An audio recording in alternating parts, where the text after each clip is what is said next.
ఓం గం గణపతయే నమః. ఐం సరస్వత్యే నమః. ఓం శ్రీ గురుభ్యో నమః. ఓం శరదిందు సమాకారే పరబ్రహ్మస్వరూపిణే వాసరాపీఠ నిలయే సరస్వతి నమోస్తుతే. వీక్షించేటటువంటి ప్రేక్షక అభిమానులందరికీ నూతన సంవత్సరం 2026 సంవత్సరం జనవరి 1 నుంచి కూడా డిసెంబర్ 31వ తేదీ వరకు ఈ సంవత్సర కాలం అంతా కూడా మనకి అంతరిక్షంలో ఉన్నటువంటి గ్రహాల యొక్క సంచారాన్ని గనక మనం గమనించినట్లయితే ముఖ్యంగా వీటిల్లో ఔటర్ ప్లానెట్స్ అయినటువంటి 4 గ్రహాలు, వాటిల్లో గురుడు, శని, రాహువు, కేతువు. అంటే లెక్క ప్రకారము ఉగాది పర్యంతము, అంటే పరాభవనామ సంవత్సరం ఉగాది సంవత్సరం రోజున చెప్పేటటువంటి సంవత్సర పంచాంగం వేరు. దాంట్లో వర్షలగ్న కుండలి, అలాగే మనకి జగర్లగ్న కుండలి అని దాని ప్రకారము ముఖ్యంగా గ్రహాలకి పట్టేటటువంటి ఆధిపత్యం పోర్ట్ఫోలియోస్ అని ఉంటాయన్నమాట. ఆ పోర్ట్ఫోలియోస్ని బట్టి ఏ ఏ గ్రహము ఏ ఏ రాజుగాను లేకపోతే సైన్యాధికారిగా ఆ విధంగా మేఘాలు ఎప్పుడు వర్షిస్తే ఎంతవరకు పర్వతాల్లో పడతాయి, ఇవన్నీ కూడా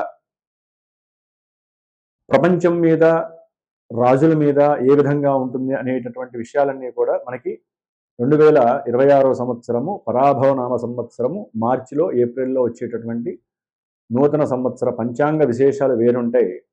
ఇప్పుడు ఆంగ్ల సంవత్సరం అంటే ప్రపంచం మొత్తం కూడా మరి న్యూమరికల్ సిస్టమ్ మీద మనం ఆపరేట్ చేసే ఫోన్లు కావచ్చు, కంప్యూటరింగ్ సిస్టమ్ కావచ్చు, లేకపోతే మనం నిత్యము తెల్లారి చూసేటటువంటి గడియారాలు కావచ్చు, మనం పెట్టే సంతకాలు కావచ్చు, ప్రతిదీ కూడా న్యూమరికల్గా సంఖ్యని ఆధారపెట్టి ఉంటాయి. కాబట్టి ఆ సంఖ్యాశాస్త్ర ప్రకారం చూసినట్లయితే కనుక అట్లాగే మనకి చాంద్రమానము, సౌరమానము అని ఉంటాయి. దాంట్లో ముఖ్యంగా సౌరమాన రీత్యా ఈ యొక్క డేట్స్ని ఎక్కువగా మనం ప్రిపేర్ చేసుకుంటూ ఉంటాము. ఎందుకంటే సూర్యుడు కరెక్ట్గా 1 డిగ్రీ ప్రతిరోజు కూడా ఆయన సంచరిస్తూ ఉంటాడు. కాబట్టి అంటే ఒక్కొక్క రాశిలో 30 రోజులు కూడా 1 డిగ్రీ ప్రమాణంతో ఆయన మారుతూ ఉంటాడు. కాబట్టి మనకి 1/1/2026 సంవత్సరము మొత్తం మీద కూడా 3 సంఖ్య ఆపరేట్ అవుతుంది. కాబట్టి 3 సంఖ్యకి అధిపతి గురుడు. అట్లాగే 2026లో మొత్తం కూడా సంఖ్య 1ని ఆపరేట్ చేస్తుంది. దానికి రవి ఆపరేటింగ్ చేస్తూ ఉంటాడు. కాబట్టి రవికి గురుడికి వీరిద్దరికీ ఉన్నటువంటి మిత్రత్వంతో రాజుల మధ్య సరైనటువంటి జ్ఞానము, విజ్ఞానముతో కూడినటువంటి లోక శ్రేయస్సు, ప్రపంచ శ్రేయస్సు కోరి ఒకరికొకరు అనుసంధానంతో వారికి ఉన్నటువంటి మానసిక ఆర్థిక బలాలను ఉపయోగించి చక్కగా ఒకరికొకరు సమన్వయపరుచుకొని లోక శ్రేయస్సు గురించి ఒకటయ్యేటటువంటి ప్రమాణాలు ఎక్కువగా ఉన్నాయి.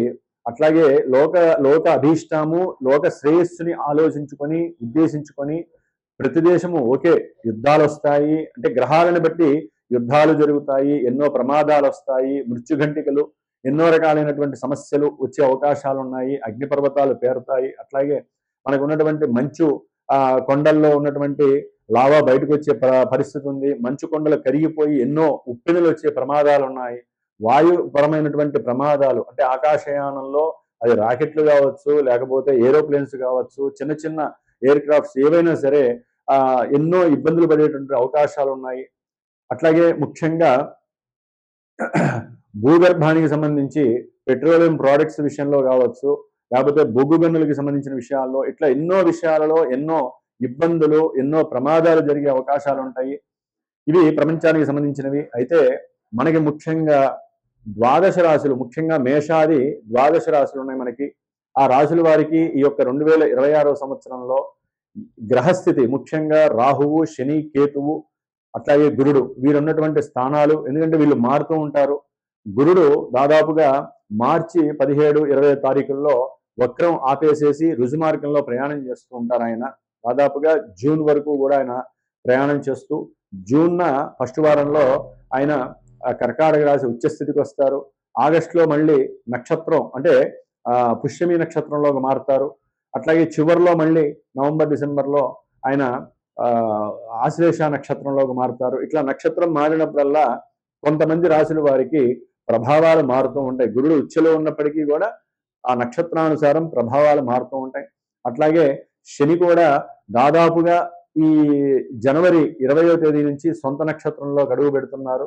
మరి శని యొక్క నక్షత్రాలైనటువంటి శని యొక్క రాశుల్లో కుంభరాశిలో రాహు అనేటటువంటి పాపగ్రహం ఉంది. కాబట్టి ఇక్కడ బలము అనేటటువంటిది ఎక్కువగా ఉంది శనీశ్వరుడికి. కాబట్టి రాహుకేతువులు కూడా ఆయన కూడా రాహు అనేటటువంటి సొంత నక్షత్రంలో దాదాపుగా సెప్టెంబర్, అక్టోబర్ వరకు ఉంటారు. మరి ఆ తర్వాత ధనిష్టలోకి వచ్చినప్పుడు కొన్ని ఇబ్బందులు. మరి ప్రెసెంట్ జనవరిలో జనవరి ప్రకారం చూస్తే కనుక జనవరి నుంచి మే 1, మే 15 వరకు కూడా గ్రహస్థితులన్నీ కూడా ఇటు ధనస్సు, మకరము, కుంభము, మీనము ఈ యొక్క రాశుల్లోనే గ్రహాలన్నీ సంచరిస్తుంది. అంటే దాదాపుగా పుణ్యఫలాలు ఇచ్చే ధనస్సు రాశిలో చతుర్గ్రహ కూటమి ఏర్పడుతోంది. అట్లాగే మకర రాశి కర్మస్థానాధిపతి అయినటువంటి శని ఇంట్లో దాదాపుగా 4 గ్రహాలు, మళ్ళీ కుంభరాశిలో రాహువు ఉన్నటువంటి ఇంట్లో కుంభరాశిలో మరి 5 గ్రహాలు పంచగ్రహ కూటమి ఏర్పడుతోంది. దాదాపుగా జనవరి, ఫిబ్రవరి, మార్చి, ఏప్రిల్, మేలో దాదాపుగా మే ఎండింగ్, జూన్ వరకు కూడా శని కుజులు కలుస్తున్నారు. శని కుజుడిని చూస్తుంటేనే ఇప్పుడు ఇంత ఘోరాలు జరుగుతుంటే శని కుజులు కలిసి మనకి మీనరాశిలో ఉన్నప్పుడు కొన్ని రాశుల వారికి ఎన్నో ఇబ్బందులు ఎదురే అవకాశాలు ఉంటాయి. అట్లాగే ప్రపంచానికి కూడా ఎన్నో రకాలైనటువంటి గండాలు ఏర్పడే అవకాశాలు ఉన్నాయి. ముఖ్యంగా జల సంబంధితమైనటువంటి, అగ్ని సంబంధితమైనటువంటి, వాయు సంబంధితమైనటువంటి పంచభూతాలు కన్నెర్ర చేసేటటువంటి పరిస్థితులు మరి మనకి ఏప్రిల్, మే, జూన్ నెలల్లో కనిపించే అవకాశాలు ఉన్నాయి. ఏదేమైనప్పటికీ జూన్ వరకు అందరం కూడా ప్రపంచ శ్రేయస్సు కోసము, మన యొక్క భూవాతావరణాన్ని కాపాడుకోవడం కోసము, అట్లాగే పొలాలు, జంతువులు, మనుషుల యొక్క ఆరోగ్యము కాపాడుకోవడం కోసము ఎవరికి వారే యజ్ఞ యాగాదులు కానివ్వండి, లేకపోతే మానసికమైనటువంటి జపతపాదులు కానివ్వండి చేసుకోవడం చాలా ఉత్తమము. అట్లాగే మరి ఇప్పుడు మనకి మేషరాశి పర్యంతము ఏ గ్రహాల వలన ఏ ఉత్పాతాలు కలుగుతాయి, ఇబ్బందులు కలుగుతాయి, మరి విద్య, ఉద్యోగము, ఆరోగ్యము, శ్రేయస్సు, అట్లాగే వివాహము, సత్సంతానము, అట్లాగే మనకు ఉన్నటువంటి సమస్యలు, మనకు ఉన్నటువంటి అప్పుల సమస్యలు తొలగిపోతాయి. ఇవన్నీ కూడా తెలుసుకునేటటువంటి ప్రయత్నములో మరి మేషరాశి నుంచి మన యొక్క ఈ కార్యక్రమాన్ని 2026వ సంవత్సరం జనవరి నుంచి డిసెంబర్ వరకు ఏ విధంగా ఉండేటటువంటి అవకాశాలు ఉన్నాయో మనం తెలుసుకున్నాం. ఓం శ్రీమాత్రే నమో నమః. వృశ్చిక రాశి వారికి 2026వ సంవత్సరంలో గ్రహస్థితిని గనక ముఖ్యమైన గ్రహాలని పరిశీలించినట్లయితే గురుగ్రహము అష్టమ రాశిలో జూన్ 1వ వారం వరకు మిథున రాశిలో ఉండటము, ఆయన ఈ వృశ్చిక రాశి వారికి చక్కగా కుటుంబ పోషణ, కుటుంబంలో గౌరవము, అట్లాగే సంతాన విద్య, వాక్ యోగాలని, కుటుంబంలో మంచి సఖ్యతని, దైవారాధన యందు, దైవ ప్రార్థనలు, పూజలు, పురస్కారాల యందు, అట్లాగే మన యొక్క జాతి, మతము, కులము వీటి యందు మంచి ఆసక్తి, నమ్మకము ఉండేటటువంటి రాశి ఈ యొక్క ధనస్సు రాశి. మరి దీనికి అధిపతియే, కుటుంబ స్థానాధిపతియే, ధనాన్ని ఆర్జించేటటువంటి పరిస్థితి, బ్యాంకింగ్ రంగానికి సంబంధించి, ఫైనాన్స్ సంబంధించినటువంటి విషయాలు, సంతానానికి, వివాహానికి సంబంధించి గురుడు చాలా చాలా అనుకూలమైనటువంటి, ముఖ్యంగా పంచమ స్థానాధిపతి కూడా అయ్యాడు. షేర్స్, సెన్సెక్స్, లేకపోతే స్పెక్యులేషన్స్, పంద్యాలు ఏదైనా సరే, లేకపోతే ఉన్నతమైనటువంటి విద్యల కోసము విదేశాలకు వెళ్ళటము, ఉద్యోగరీత్యా విదేశాలకు వెళ్ళటం, పిల్లల గురించి, కుటుంబం గురించి పోషణార్థమై విదేశాలకు వెళ్ళినటువంటి వాళ్ళు, వీళ్ళందరికీ సంబంధించినటువంటి ఆ గురుగ్రహము అష్టమ స్థానంలో జూన్ వరకు ఉండటము అంత మంచిది కాదు. వృశ్చిక రాశి వారికి ఆకస్మికంగా మీరు చేసే ప్రయత్నాలలో ఎన్నో లోపాలు, కుటుంబంలో కొంత ఎడబాట్లు, కుటుంబంలో మీకంటూ కొంత పరాభవము, అవమానాలు జరగటం జూన్ వరకు, సంతానం కూడా మిమ్మల్ని ద్వేషించే స్థాయికి వెళ్ళటము, సంతానపరమైనటువంటి విద్యా ప్రమాణాలు తగ్గటము, దాని ద్వారా మీరు మానసికంగా కుచించుకోపోవటము, ఇంత సంపాదించిన సొమ్ము దేనికి ఖర్చు పెట్టాలి, ఎందుకు ఖర్చు పెట్టాలనే ఆలోచన కలగటము, తినే తిండి కూడా అరక్క బాధపడటము, ఎవరితో మాట్లాడినా కూడా మీరు మంచిగా మాట్లాడినా అవతల వాళ్ళు మీకు నెగిటివ్గా సమాధానం చెప్పటము, దాంతో మీకు కోపము పెరగటము, ఇవన్నీ కూడా గురుగ్రహము మిమ్మల్ని నెగిటివ్గా, పాజిటివ్గా ఉండేటటువంటి గురువు మీకు నెగిటివ్గా ఉన్నాడు. కాబట్టి కంపల్సరీ గురుగ్రహానికి సంబంధించిన జపం ఎట్టి పరిస్థితుల్లో జూన్ లోపల చేయాలి. లేదు గురుగ్రహానికి సంబంధించిన దక్షిణామూర్తి ఆరాధన చేసుకోండి. మరి ప్రేమ స్థానం అయినటువంటి అట్లాగే స్పెక్యులేషన్ స్థానం అయినటువంటి 5వ స్థానంలో అంటే ఏ వాంఛ తీరాలన్నా, మనం ఏకాగ్రతగా ఒక పూజ చేయాలన్నా, మోక్ష సాధన చేయాలన్నా, కొంతమంది పెద్దవాళ్ళు ఉంటారు, వాళ్ళు హ్యాపీగా ఉండాలన్నా, చివరికి వాళ్ళు ధ్యానం చేసుకోవాలన్నా కూడా సంతానపరమైనటువంటి ఏదో కోల్పోయిన వాళ్ళలాగా పూర్వంలో జరిగినవన్నీ విషయాలన్నీ గుర్తుపెట్టుకోవటము, బంధువులతో జరిగిన గొడవలు, బంధువులు మోసం చేసినటువంటి ధనపరమైనటువంటి విషయాలు, అట్లాగే పిల్లల యొక్క చదువు విషయంలో వీళ్ళు ఏదో పొరపాటు చేసినట్టుగా వీళ్ళని ఇంత చదువు చదివించాం అనవసరంగా, మనకి మనశ్శాంతి లేకుండా అయిపోయిందని ఎంతో మంది వృశ్చిక రాశి వాళ్ళు ఇట్లా బాధపడే వాళ్ళు చాలా మంది ఉన్నారు. ముఖ్యంగా భార్యతో కాస్త ప్రేమగా మాట్లాడదామంటే ఆ సౌఖ్యము కూడా లేనటువంటి పరిస్థితి, ఇరువురిలో ఎవరికో ఒకరికి ఏదో రకమైన సమస్య. అట్లాగే ఉద్యోగంలో లాభం వస్తుంది అనుకుంటే ఉన్న ఉద్యోగం పోయినటువంటి పరిస్థితి, చెస్టేసి కూర్చున్నాడు 5వ స్థానంలో శని భగవాన్. కంఫర్ట్ లేక ఉద్యోగాలు వదులుకున్న వాళ్ళు చాలా మంది ఉంటారండి వృశ్చిక రాశి వాళ్ళు. ఈ దాదాపుగా మే వరకు, ఏప్రిల్ వరకు కూడా అదే పరిస్థితి. తర్వాత కొంత ఏదో గృహ విషయార్థమై కొన్ని అనుకూలమైనటువంటి పరిస్థితులు, బ్యాంకింగ్ వాళ్ళు పిలిచల్లా మీకు అప్పిచ్చేటటువంటి పరిస్థితి వస్తుంది.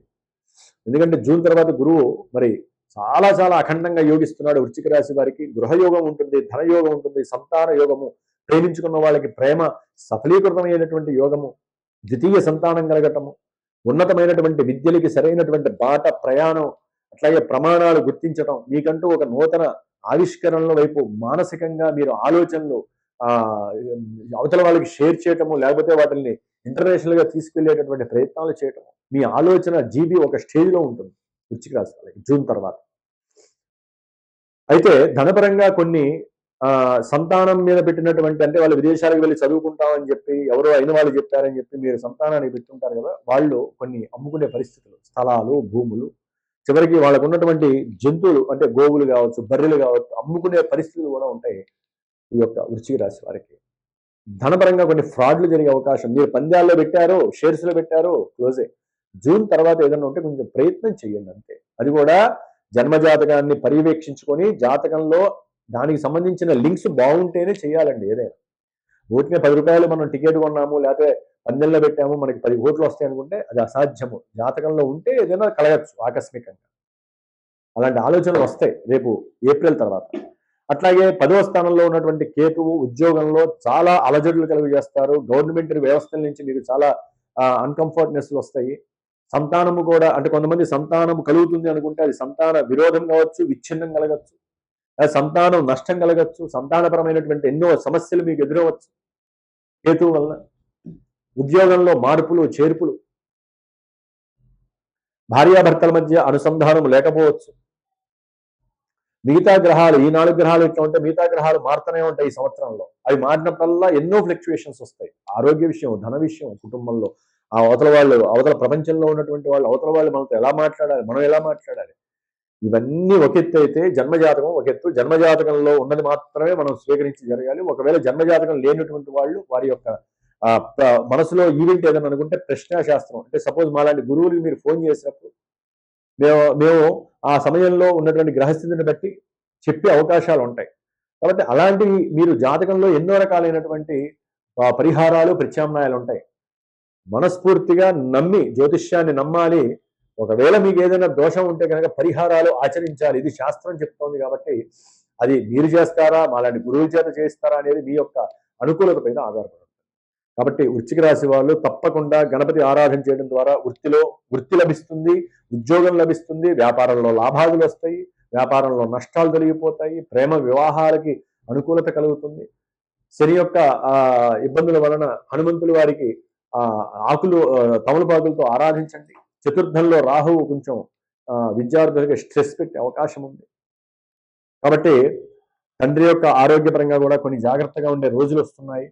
కాబట్టి ఈ మే వరకు కూడా గ్రహాల యొక్క స్థితిగతుల వలన మీరు మాట్లాడిన మాటలన్నీ కొన్ని ఇబ్బందులు ఉంటాయి. చదువుకునే విద్యార్థులకు ఇబ్బందులు, వాహన ప్రమాదాలు, అట్లాగే గృహం కొందాం అనుకుంటే ఉన్న స్థలాలు అమ్మటం, గృహాలు అమ్మటం, అసలు అర్థం కాని పరిస్థితి ఏర్పడటం. రాహువుతో కొన్ని గ్రహాలు కలుస్తున్నాయి, పంచగ్రహ కూటమి, ఈ గ్రహాల కూటమి వలన ఎన్నో ఫ్లక్చుయేషన్స్ జరుగుతాయి. కాబట్టి ఇవన్నీ జాగ్రత్తగా చూసుకుంటూ ముందుకు వెళ్ళండి. ఓం గం గణపతయే నమో నమః.